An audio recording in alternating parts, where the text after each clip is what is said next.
Aujourd'hui, nous allons voir comment se connecter à notre âme. Sur Internet, on voit beaucoup de vidéos de personnes qui pensent se connecter à leur âme. Ce qui est étonnant, c'est qu'ils emploient visualisation, mais avec son mental, on fait des visualisations, on envoie de l'amour, etc., etc.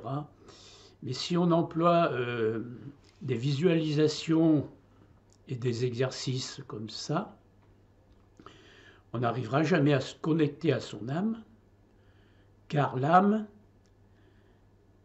se situe au niveau de l'intuition.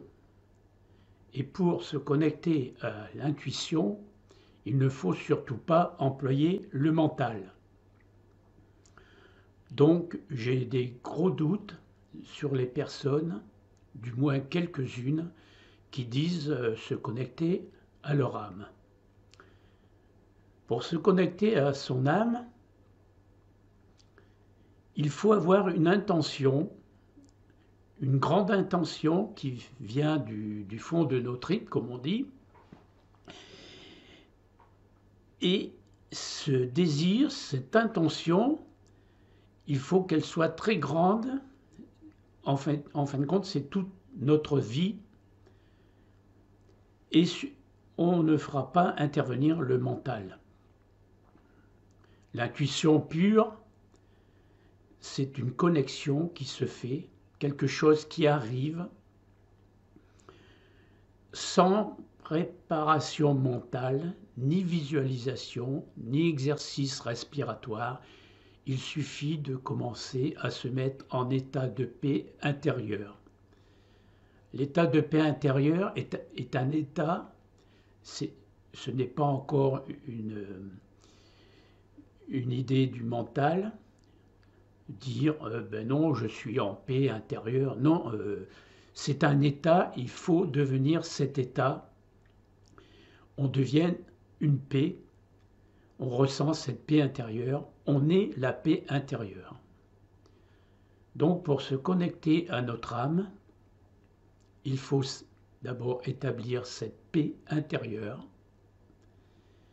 Une fois établie cette paix intérieure, avoir l'intention de se connecter à son âme, c'est-à-dire à l'esprit divin qui est en nous.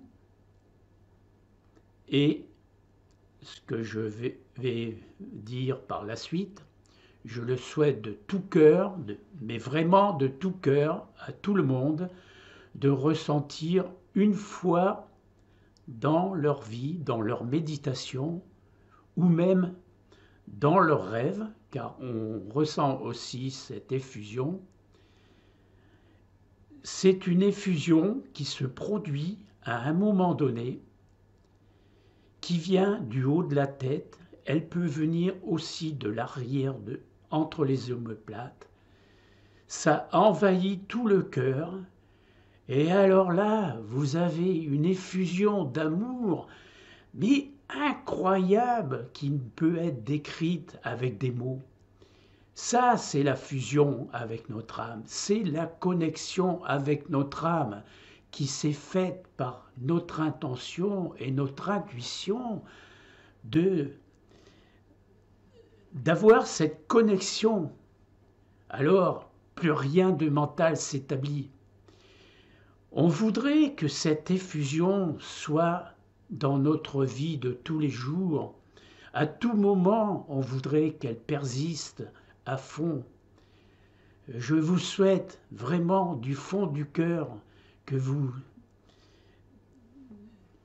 vous expérimentez cette effusion.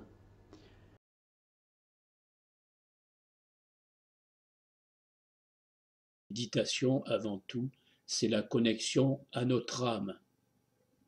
La connexion à notre âme, c'est tout simple.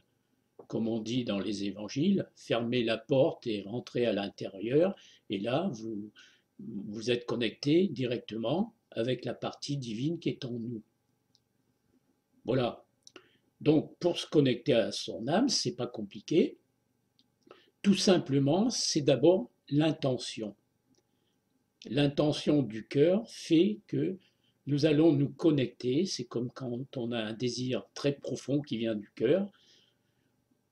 Automatiquement, on ouvre quelque chose en nous, c'est la porte, c'est le chemin, et la pensée étant associée avec cette intention du cœur, la pensée étant créatrice, automatiquement, la connexion se fait. C'est comme si on allumait un bouton électrique, lorsqu'on appuie sur le bouton, on ne se pose pas de questions de savoir ce qui va se passer, comment faire, comment j'appuie, quelle est la couleur du bouton, tout ça c'est vraiment superflu et pas du tout essentiel. Eh bien la connexion avec notre âme, c'est ça, cette, cette intention très intense du cœur fait qu'on va se connecter. Bien sûr, au début, se connecter sur la respiration, cela aide, cela nous apaise, mais ce n'est qu'une béquille, comme on dit, hein. Quand on traverse une rivière avec un bateau, lorsqu'on arrive de l'autre côté, on n'a pas idée de prendre le bateau sur son dos et de continuer notre chemin. Et bien là, la respiration, ça va être pareil. Au début, on va se concentrer sur cette respiration, on va établir un état paisible et l'intention devenant de plus en plus intense, on oublie tout, on vit l'instant présent, il n'y a plus de dualité, de froid, de chaud, de lumière, d'obscurité. Non.